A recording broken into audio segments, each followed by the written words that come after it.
Hello student, welcome to ICT virtual classes. So class हम यहाँ पे बात कर रहे हैं लाइव प्रोसेसेस की। और जो लाइव प्रोसेस अभी चल रही है दैट इज न्यूट्रिशन। न्यूट्रिशन के बारे में बात कर रहे हैं। न्यूट्रिशन में भी टाइप्स ऑफ न्यूट्रिशन यहाँ पे चल रहा है, जिसमें हम फर्स्ट टाइप को देख रहे हैं that is autotrophic mode of nutrition. ठीक है, तो चलो जल्दी से स्टार्ट करते हैं। प्रीवियस टॉपिक एक बार देख लेना, ठीक है, जो जो टॉपिक हमने यहाँ पे पढ़े हुए हैं,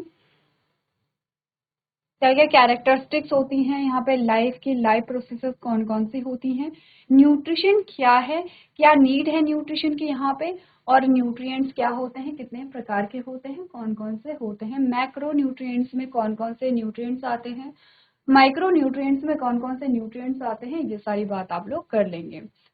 ठीक है, टाइप्स ऑफ न्यूट्रिशन पे आते हैं। ऑटोट्रॉफिक यानी कि स्वपोषी पोषण, हेटेरोट्रॉफिक यानी कि परपोषी पोषण जो होता है। ऑटोट्रॉफिक मोड की बात चल रही है और हम बात कर रहे हैं यहाँ पे फोटोसिंथेसिस के बारे में। तो सबसे पहले तो हमने बोला कि अच्छा, यहाँ तक की बात एक बार देखो, ऑटोट्रॉफिक मोड के बारे में एक बार जानो। क्या बात की है हमने प्रीवियस लेक्चर में, हमने कहा पेड़ पौधे जो हैं वो स्वपोषी होते हैं। स्वपोषी और परपोषी में अंतर क्या है, थोड़ा सा इसको समझ लो एक लाइन में। एक लाइन में ये डिफरेंस समझ लो। देखो, जो स्वपोषी होते हैं, ठीक है, जो यहाँ पे स्वपोषी होते हैं वो अपना भोजन किसी लिविंग से नहीं ले रहे हैं। बस इतना समझ लो, वो किसी लिविंग से अपना भोजन नहीं ले रहे हैं, वो अपने भोजन का निर्माण खुद करेंगे। और निर्माण के लिए रॉ मटेरियल चाहिए होगा, कच्ची सामग्री चाहिए होगी, तो वो कच्ची सामग्री वो किसी लिविंग से नहीं लेंगे। जैसे कि प्लांट्स के बारे में अगर हम बात करें, आप जानते क्या क्या रॉ मटेरियल है, आपको होमवर्क में दिया गया था एक बार रॉ मटेरियल। क्योंकि ये जो टॉपिक हैं आपने पढ़े हुए हैं, तो आपको कहा गया था एक बार देखना कि रॉ मटेरियल कौन कौन से होते हैं यहाँ पे फोटोसिंथेसिस के लिए। आगे चल करके हम बात करेंगे तो आप देखेंगे कि कोई भी रॉ मटेरियल किसी भी लिविंग से नहीं लिया जा रहा है। ठीक है, स्वपोषी क्या करते हैं, अपना जो भोजन है उसके लिए किसी भी लिविंग या किसी भी जीव पे निर्भर नहीं रहते हैं। परपोषी की अगर हम बात करें, परपोषी में मनुष्य भी आते हैं, ह्यूमंस भी आते हैं। अब परपोषी अपना भोजन जो है, जैसे हम रोटी खाते हैं, रोटी कहाँ से मिलता है, गेहूं से मिलता है। गेहूं कहाँ लगता है, पादप पे लगता है। ठीक है, तो हम क्या कर रहे हैं यहाँ पे, प्लांट यानी कि पादप से क्या कर रहे हैं, रोटी ले रहे हैं। सब्जी कहाँ से मिलती है, पादप से मिलती है। दाल कहाँ से मिलती है, पादप से मिलती है। राइस जो है वो कहाँ से मिलते हैं, पादप से मिलते हैं। फ्रूट्स जो है वो भी पादप से मिलते हैं। जो आप मीट एग या फिश खाते हैं, ये भी आप किसी जीव से ले रहे हैं। आपको मिल्क लेते हैं आप, ये भी आप किसी जीव से ले रहे हैं। आप जो भी चीजें खाते हैं वो क्या है, आप किसी न किसी जीव से लेते हैं। तो आपने का यही डिफरेंस है यहाँ पे। अगर आपको यहाँ पे क्लियर डिफरेंस है, तो स्वपोषी जो है वो किसी जीव पे निर्भर नहीं है अपने फूड के लिए, जबकि परपोषी क्या है, डायरेक्टली इनडायरेक्टली किसी जीव पे यहाँ पे निर्भर रहता है। जैसे कि देखो, जैसे कि अगर हम बात करें यहाँ पे फंजाई की, कवक की, फंगस जानते हो, फंजाई, जैसे मशरूम फंजाई है, जैसे जो ब्रेड मोल्ड है वो फंजाई है, फंगस जो होती है, फफूंद जिसको हम कहते हैं।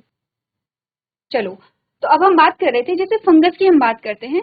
ठीक है, आपने देखा होगा मशरूम, सभी ने खाए होंगे, और मशरूम जैसे बहुत सारे ऐसे जो संरचनाएं हैं वो आपने देखी भी होगी। अब वो क्या है, वो परपोषी हैं। ठीक है, लेकिन ध्यान रखो कि ये अपने पोषण के लिए किसी मृत पे निर्भर रहते हैं, जो सड़ी गले पदार्थ होते हैं उन पे निर्भर रहते हैं। ठीक है, जैसे हमने बोला परपोषी जो है वो किसी जीव पे निर्भर रहता है। लेकिन अगर हम बात करें यहाँ पे फंगस की, तो फंगस क्या है, किसी लिविंग पे तो नहीं रहता है, लेकिन आपने कहा जो यहाँ पे किसी जीव की जब मृत्यु हो जाती है, जैसे कि एक पेड़ है, अब वो क्या हो गया, वो सूख गया, मतलब उसकी डेथ हो गई है, तो वो जो सड़ी लकड़ी होती है, जैसे कोई पत्ता था, जब तक वो प्लांट पे वो लिविंग है, अब वो झड़ गया है, वो डेड है। तो सड़े गले पदार्थों पे अपने भोजन के लिए निर्भर रहते हैं। ये अपना भोजन खुद नहीं बनाएंगे। ऐसा नहीं है कि ये क्या है, अजैविक चीजों से या एबायोटिक कंपोनेंट से क्या कर रहे हैं, अपना भोजन जो है वो बना पा रहे हैं, ऐसा तो नहीं हो रहा है। ये जो लिविंग ऑर्गेनिज्म है, उनके जो यहाँ पे डेड बॉडी है उन पे निर्भर रहते हैं। जैसे सड़े गले पदार्थ, वो लकड़ी हो सकती है, वो पत्ते हो सकते हैं, वो घास हो सकती है, वो किसी जीव की डेड बॉडी हो सकती है। तो ये सड़े गले पदार्थों पे निर्भर रहते हैं, यानी कि खुद से खाना ये भी नहीं बनाएंगे, इसीलिए ये भी परपोषी होंगे। तो ये थोड़ा सा अंतर देखना कि परपोषी हमेशा किसी जीव पे निर्भर रहता है, ये ध्यान देना। लेकिन फंगस जो है वो जीव जब उसकी मृत्यु हो जाती है वो उस सड़े गले पदार्थ पे अपने भोजन के लिए निर्भर रहता है। इसीलिए परपोषी के भी प्रकार हमारे पास आते हैं, जिसमें हम एक प्रकार पढ़ते हैं मृतोपजीवी, जो कि किसी मृत पे निर्भर है, मृतोपजीवी। जैसे कि कोई कीट पे निर्भर रहता है तो उसको कीट भक्षी कहते हैं। ये पॉइंट्स आपके पास क्लास 6th 7th में किसी चैप्टर में है जो आपने पढ़े हुए हैं। तो चलो, ये तो बात हुई कि परपोषी और स्वपोषी में क्या अंतर है। अब हमने बात की है कि जो स्वपोषी होते हैं वो पेड़ पौधे होते हैं स्वपोषी, और क्योंकि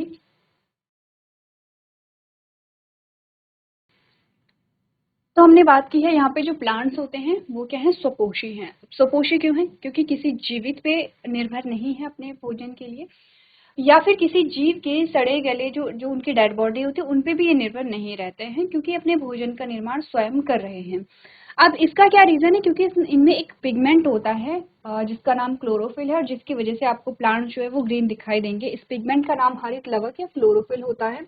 हरित लवक आप हिंदी में कहेंगे, क्लोरोफिल इंग्लिश में है। अब पिगमेंट क्या होते हैं, तो हमने बात की थी कि पिगमेंट जो है वो केमिकल होते हैं, नेचुरल केमिकल हैं जो पेड़ पौधों में बन रहे हैं। इन केमिकल या इन वर्णक का काम सिर्फ इतना ही नहीं है कि ये कलर देते हैं प्लांट को, इनके और भी फंक्शन होते हैं जो कि प्रकाश संश्लेषण में हम पढ़ेंगे कि क्लोरोफिल का फंक्शन क्या है। ठीक है। अब उससे पहले हमने बात की है, जैसे हमने कहा था कि पेड़ के अगर या पादप के किस भाग में फोटोसिंथेसिस होती है, तो आपने कहा कि जो पादप है जो उसके ग्रीन पार्ट्स होंगे वहां पे फोटोसिंथेसिस होगी। अगर आप देखेंगे हर्ब्स, श्रब और ट्री में, तो आप देखेंगे सभी की जो पत्तियां होती है, ऑलमोस्ट सभी पौधों की पत्तियां जो होती हैं वो ग्रीन कलर की होती हैं। इसीलिए मैक्सिमम जो फोटोसिंथेसिस है वो प्लांट के पत्ती में ही होता है, और इसीलिए पत्ती को हम फूड फैक्ट्री या खाद्य फैक्ट्री भी कहते हैं। जैसे या किचन भी कह सकते हैं। जो प्लांट का किचन है वो क्या है, लीफ है। अब मेरा क्वेश्चन आपके लिए ये था कि पत्ती के किस भाग में फोटोसिंथेसिस होती है, उसके लिए हमें लीफ का जो है वो टीएस देखना पड़ेगा। जैसे ये लीफ है, ठीक है, लीफ है। अब हमने कहा कि जब हम लीफ को ऐसे बीच से काटेंगे तो ये जो लीफ है ये अलग अलग लेयर से मिलकर के बनी होगी। अब आप सोचेंगे कि जो पत्ती होती है वो तो बहुत पतली होती है, ये कैसे अलग अलग लेयर से मिलकर के बनी होंगी। हाँ, हम अपने नेकेड आई से जो लेयर्स है वो नहीं देख सकते हैं, जो सेल्स है वो नहीं देख सकते हैं। जब आप माइक्रोस्कोप में देखेंगे तो आपको जो डायग्राम है वो कुछ ऐसे दिखता है। ठीक है। मैंने पत्ती को क्या किया है, यहाँ से ऐसे कट किया है। अब जब ऐसे कट किया तो पत्ती जो है वो कैसे इस रूप में मेरे पास आई है, इस रूप में। अब हमें ये वाला जो भाग है, ये वाला भाग जो है ये हमने ऑब्जर्व किया कि ये इसमें बहुत अलग अलग टाइप के जो है सेल्स से मिलकर के ये जो लेयर है वो बनी हुई है। कौन कौन सी लेयर है, देखो देखो, एज इट इज देखो, ठीक है। एज इट इज मतलब,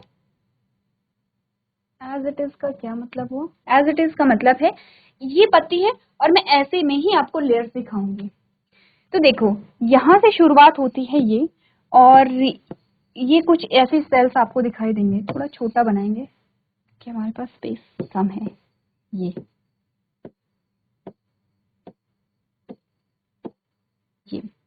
इनके ऊपर क्या होता है, यहाँ पे एक वैक्स जैसी लेयर होती है, जैसे वैक्सी लेयर होती है। अच्छा, कभी देखा है किसी पत्ती को, जैसे किसी पत्ती को आपने तोड़ा, रोड साइड की पत्ती मत तोड़ना, क्योंकि रोड साइड में क्या होता है कि धूल मिट्टी से जो पत्तियां हैं उनमें बहुत डस्ट जम जाती है और उनका जो एक्चुअल कलर है वो दब जाता है। तो ये डिफरेंस में पूछा जाता है, जैसे कि हायर क्लासेस में अब से ये भी पूछा जा सकता है। अलग अलग नाम होते हैं रोड साइड के जो प्लांट होते हैं, और जो जंगल या किसी क्लीन एरिया के जो प्लांट्स होते हैं उनके लीफ में जो डिफरेंस है वो भी पूछा जाता है। तो चलो, इतना आगे नहीं जाएंगे। तो आप किसी ऐसे पेड़ की पत्ती या एक ऐसे पौधे की पत्ती लेंगे जो क्या हो, यहाँ पे अच्छे एरिया में हो, रोड साइड में ना हो, धूल मिट्टी के संपर्क में ना हो। इससे क्या होगा, उसका एक्चुअल कलर आपको दिखेगा, उसका एक्चुअल जो टेक्सचर है वो आपको दिखेगा। अब जब पत्ती को तोड़ते हो तो उसमें आपको शाइन दिखाई देती है। जब आप ऐसे उसको टच करेंगे, ऐसे रब करेंगे, तो आपको अपने हाथ में कुछ वैक्स जैसा फील होगा। तो बहुत ज्यादा नहीं निकलता है, लेकिन उसकी शाइन से ही पता चल जाता है। जैसे ऐसा लगता है कि जैसे इसमें ऑयल जो है, ऑयल लगा रखा होगा, ऐसे शाइनी सी उसकी सरफेस होती है। वो शाइनी क्यों होती है, क्योंकि इसमें एक वैक्सी लेयर होती है जिसका नाम क्यूटिकल होता है। चलो, एक लेयर तो ये है, ये सबसे ऊपर ही है, क्योंकि सबसे ऊपर है तो इसका नाम अपर एपिडर्मिस है। ये क्यूटिकल है, ये जो वैक्सी लेयर है ये क्यूटिकल है, इसका नाम है अपर एपिडर्मिस।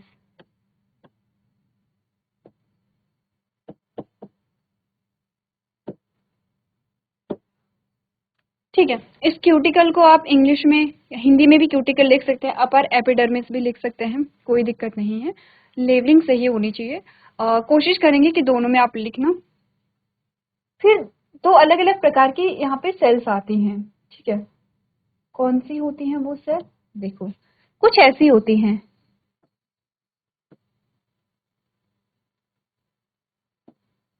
और कुछ ऐसे राउंड में होती हैं। वैसे तो इनका नाम अलग अलग है, एक का नाम पैलिसेड है, एक का नाम स्पॉन्जी है, पर इतने ज्यादा लेबलिंग हम नहीं कर रहे हैं। हम इन दोनों को एक कंबाइंड नाम देंगे, हम नहीं देंगे एक्चुअली में, इनको पहले से कंबाइंड नाम दिया गया है। इनका नाम है मेसोफिल सेल।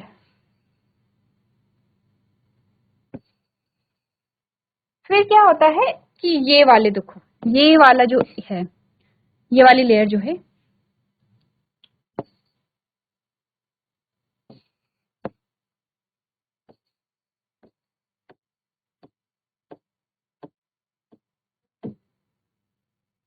ये जो है इसका नाम है लोअर एपिडर्मिस।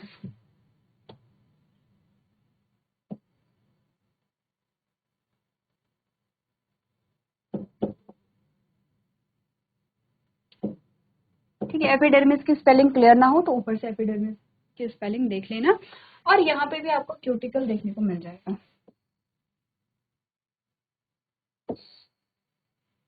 अब मैं जरा पत्ती को चेंज करके दिखाऊं, तो हमने कैसे बोला है,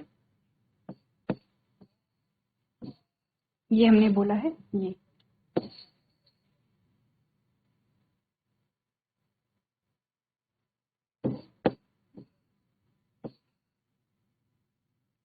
ये ऐसे करके क्यों मैंने बोला, देखो चलो चलो इमेज रहने दो, मैं अपने हाथ से आपको, ये लीफ है, ठीक है, लीफ, ये जो है लीफ जो है ये स्टेम से लगा हुआ है। अच्छा, आपके लिए क्वेश्चन ये है कि पत्ती जिस भाग से, ये वाला भाग जो है, जिस भाग से तने से जुड़ी हुई रहती है उसको हम क्या कहते हैं, ये आपके लिए क्वेश्चन है। तो ये पत्ती है, ठीक है। अब पत्ती ऐसे लगी हुई रहती है, तो जहां जो सूर्य की रोशनी जो पड़ेगी वो यहाँ पे पड़ेगी, ठीक है, ये वाला जो पोर्शन है, सूर्य की रोशनी इस वाले पत्ती के इस भाग पे पड़ेगी, मतलब ये अपर सरफेस है, ठीक है, अपर सरफेस हो गया ये, यानी कि ऊपरी सतह इसको कह सकते हैं। और ये जो निचला भाग है, मतलब ये जो जस्ट इसके अपोजिट होगा, इसको हम लोअर सरफेस कह सकते हैं, ये निचली सतह कह सकते हैं, पत्ती की दो सरफेस होती है, ठीक है। अब कई ऐसे लीफ भी होते हैं जिसमें upper surface dark green colour का होता है और लोअर सरफेस जो है वो लाइट ग्रीन कलर का होता है। अपर सरफेस, अब हमने कैसे स्टडी किया है, हमने जैसे ऐसे है, लीफ को ऐसे काटा और ऊपर से हमने देखा कि इसमें कौन कौन सी लेयर है, तो हमें सबसे पहले ये वाली लेयर दिखाई दी, ये बाहर वाली जो लेयर है ये हमें दिखाई दी, जिसको हमने अपर सरफेस, अपर एपिडर्मिस कहा। अपर एपिडर्मिस के ऊपर क्यूटिकल लगी हुई है। फिर हमने बीच में देखा कि मीजोफिल सेल है, दो टाइप की मीजोफिल सेल है बीच में, और फिर हमने अंदर की तरफ देखा कि क्या है, लोअर एपिडर्मिस है। तो ऐसे पत्ती लगी हुई है, अपर एपिडर्मिस, मीजोफिल सेल, और फिर है लोअर एपिडर्मिस जो लोअर सरफेस पे होगा। तो जो आपकी मीजोफिल सेल होती हैं, ये वाली सेल, जो आपकी मीजोफिल सेल्स यहाँ पे होती हैं, ये वही जगह है जहां पे क्या होगा, यहाँ फोटोसिंथेसिस होगा।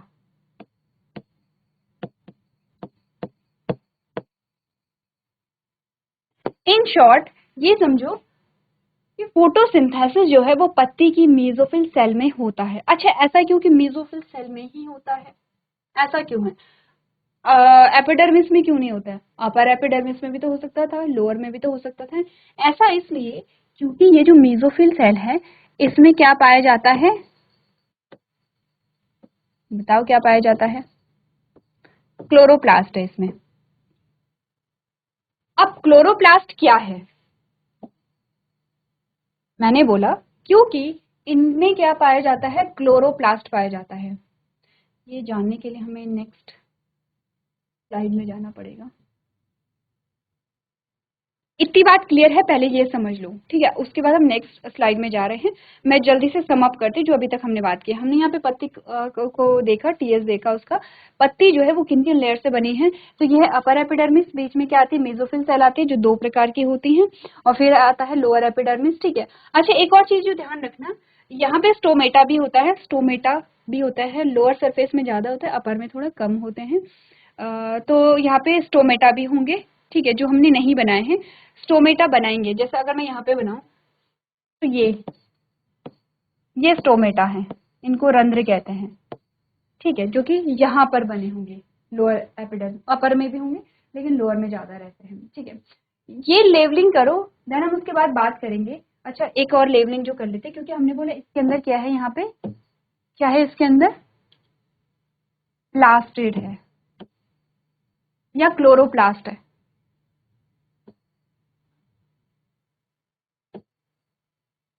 क्लोरोप्लास्ट,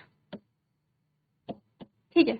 क्योंकि मेसोफिल सेल के अंदर क्लोरोप्लास्ट रहता है, इसीलिए यहाँ पे फोटोसिंथेसिस होती है। अब हमने कहा ठीक है, तो क्लोरोप्लास्ट में ऐसा क्या है कि इनमें इसकी वजह से फोटोसिंथेसिस हो जाती है। क्या क्लोरोप्लास्ट और क्लोरोफिल आपको सिमिलर दिख रहा है? क्या ये दोनों एक ही चीजें या अलग अलग हैं? इसके बारे में बात करेंगे, आपको ये नोट करना है। मेसोफिल सेल क्या होती है वो आप लोग एक बार नोट कर लीजिए। चलिए, नोट कर लिया आपने। अब आगे बढ़ते हैं। तो यहाँ तक की बात क्लियर है। हमने बात की मेसोफिल सेल को, थोड़ा देखते हैं कि मेसोफिल सेल में ही फोटोसिंथेसिस क्यों हो रही है, क्योंकि इसमें होता है क्लोरोप्लास्ट। अब क्लोरोप्लास्ट का डायग्राम बनाना है, और क्लोरोप्लास्ट कैसे होते हैं ये देखो।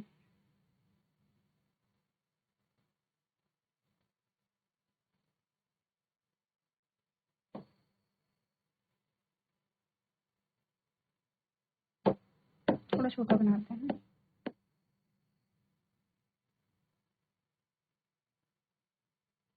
डबल मेम्ब्रेन स्ट्रक्चर है,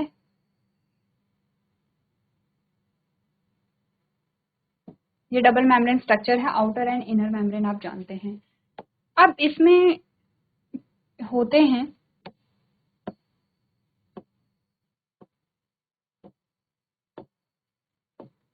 यानी कि एक ऐसा स्ट्रक्चर है और इनके क्या बने हुए हैं, ऐसे बंडल बने हुए हैं, ठीक है। कुछ इनके बीच में भी ऐसे बंडल यहाँ पे बने हुए रहते हैं। अब ये जो बंडल बने हुए हैं, ये देखो क्लोरोप्लास्ट है, और ये जो बंडल बने हुए हैं इनमें पाया जाता है क्लोरोफिल। ये इनमें क्लोरोफिल है,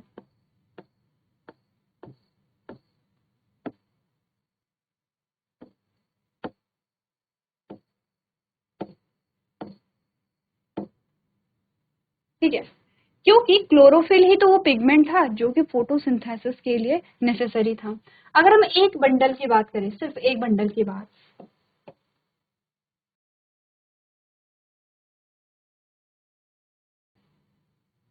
उसको हम थाइलाकॉइड कहते हैं। पूरे बंडल की बात करें तो उसको हम ग्रैनम कहते हैं। ये वाला भाग जो है ये स्ट्रोमा होता है। एक्चुअली में जो फोटोसिंथेसिस है वो पूरे इस भाग में होती है। तो फोटोसिंथेसिस दो स्टेप में कंप्लीट होता है। एक होता है यहाँ पे लाइट रिएक्शन, और दूसरी होती है डार्क रिएक्शन, ठीक है। क्या बोला हमने, क्या बोला, देखो ये है पूरा क्लोरोप्लास्ट। क्लोरोप्लास्ट जो है वो डबल मेम्ब्रेन से बना है, आउटर मेम्ब्रेन है और इनर मेम्ब्रेन है। इसके अंदर इन बंडल्स को छोड़ करके ये जो खाली भाग है उसको हम स्टोमा कहते हैं, और बाकी ये जो बंडल हैं, अगर एक सिंगल की बात हो रही है तो उसको हम थाइलाकॉइड कहेंगे। अगर पूरे बंडल की मैं बात करूं, क्योंकि आपने कहा थाइलाकॉइड से मिलकर ही तो पूरा बंडल बना है, तो इसको हम कहते हैं यहाँ पे ग्रैनम, ठीक है।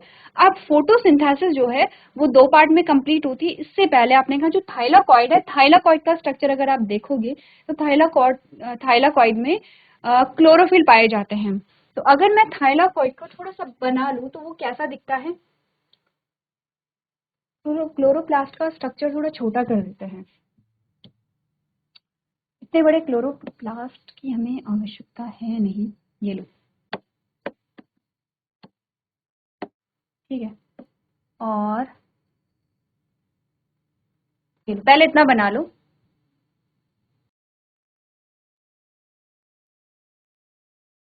चलो, हो गया। लेवलिंग को थोड़ा इधर देखो, क्योंकि हमें यहाँ पे थाइलाकॉइड का स्ट्रक्चर देखना है।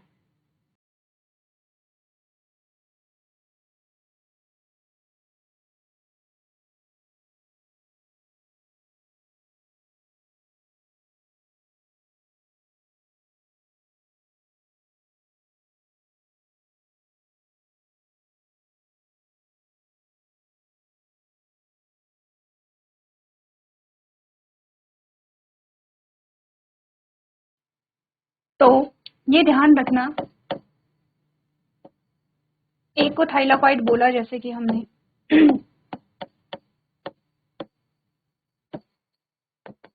ठीक है, और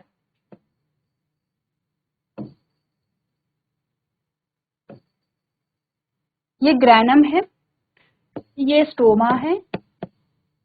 अच्छा, जो दो ग्रैनम के बीच जो आपको दिखाई दे रहा है स्टोमा,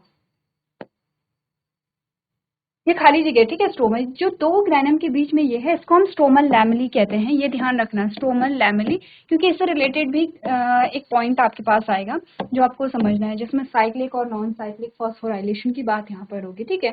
स्टोमल लैमेली। अब मैंने बोला कि एक थाइलाकॉइड को अगर मैं निकाल करके देखूं, अगर मैंने इस थाइलाकॉइड को निकाल करके देखा, थाइलाकॉइड का स्ट्रक्चर एक्चुअली में ऐसा है, ये है थाइलाकॉइड, ये थाइलाकॉइड है एक, ठीक है। हमने क्या बात की है कि हमने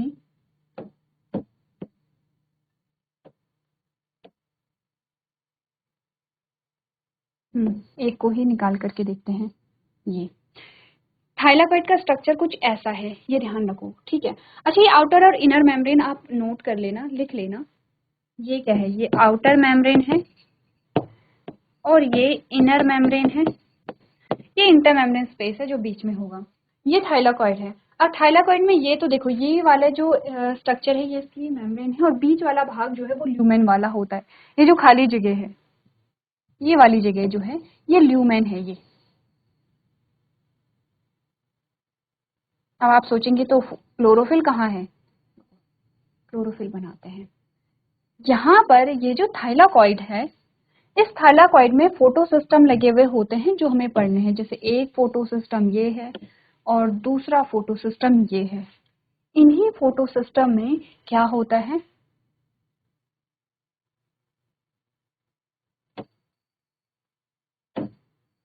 ये फोटो सिस्टम लगे होते हैं। इन्हीं फोटो सिस्टम में क्लोरोफिल प्रेजेंट होता है। यहाँ पे क्लोरोफिल प्रेजेंट होगा। ये क्लोरोफिल, सिर्फ यहाँ पे क्लोरोफिल नहीं है बल्कि क्लोरोफिल ए है, क्लोरोफिल बी है, ज़ैंथोफिल है, कैरोटेनॉइड्स है। अब ये सारे ही पिगमेंट हैं। क्लोरोफिल जो है वो भी अलग अलग प्रकार का होता है, ए है, बी है। ज़ैंथोफिल, कैरोटेनॉइड्स ये भी पिगमेंट होते हैं क्लोरोफिल जैसे, इनके भी अपने पिगमेंट होते हैं। जैसे क्लोरोफिल का ग्रीन होगा तो इनके भी अपने अपने कलर होते हैं।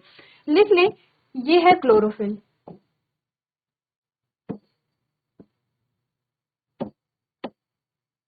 अब देखो, अब समझ में आया।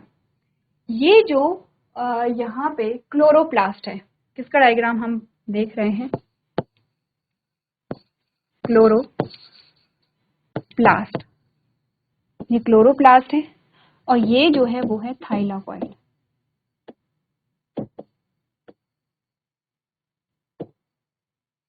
अब यहाँ पे रिलेट करो चीजों को, कैसे रिलेट करना है। वैसे हमने एक ही स्क्रीन पे बनाना था ताकि आप रिलेट कर पाओ। इस इमेज को हमने आगे बनाना था। रिलेट करो, ये पत्ती है, ये पत्ती में अलग अलग क्या आती हैं, सेल्स आती हैं, जिनमें से एक सेल है मेसोफिल सेल, ठीक है। मेसोफिल सेल के अंदर होता है क्या, ये क्लोरोप्लास्ट है, ठीक है। क्लोरोप्लास्ट जो है वो आपने क्लास 9th में एक ऑर्गेनेली पढ़ी थी, जो कि प्लांट सेल में आपने पढ़ी थी। प्लांट सेल में एक ऑर्गेनेली होती है क्लोरोप्लास्ट। वैसे आपने प्लास्टिड्स पढ़े थे वहां पे, प्लास्टिड्स, प्लास्टिड ऑर्गेनेली होती है। प्लास्टिड के अलग अलग टाइप्स होते हैं। क्लोरोप्लास्ट होता है, ल्यूकोप्लास्ट होता है। क्लोरोप्लास्ट में पिगमेंट होते हैं, ल्यूकोप्लास्ट कलरलेस होता है और वो स्टोरेज का काम करता है। अगर आपको ध्यान होगा क्लास 9th में सेल चैप्टर में आपने पढ़ा था। क्लोरोप्लास्ट में क्या पाया जाता है, ये क्लोरोप्लास्ट है। मेसोफिल सेल में क्लोरोप्लास्ट पाया जाता है। ये क्लोरोप्लास्ट है जिसमें हमने देखा कि थाइलाकॉइड है। तो थाइला, एक सिंगल को थाइलाकॉइड कह रहे हैं, थाइलाकॉइड के बंडल को ग्रैनम कह रहे हैं। कंफ्यूज मत हो ना ग्रैनम और थाइलाकॉइड में, ठीक है। पूरा बंडल जो है उसको ग्रैनम बोल दिया गया है। अब ये जो थाइलाकॉइड है, जब हमने इसका स्ट्रक्चर देखा तो इसमें क्या पाया जा रहा है, क्लोरोफिल पाया जा रहा है। ये वही पिगमेंट है जो फोटोसिंथेसिस के लिए रिक्वायर्ड है। इसीलिए जो फोटोसिंथेसिस है वो मेसोफिल सेल में हो रही है, क्योंकि मेसोफिल सेल में क्लोरोप्लास्ट के अंदर क्लोरोफिल पाया जा रहा है। क्लियर है इतनी बात, ठीक है। इतनी बात क्लियर है तो ये इंपॉर्टेंट है। यहाँ तक की बात एक बार आप लोग घर से रिवाइज करके लेके आएंगे। तो आज के सेशन में हम इतना ही करेंगे। अभी तक क्लास में बने रहने के लिए आपका धन्यवाद।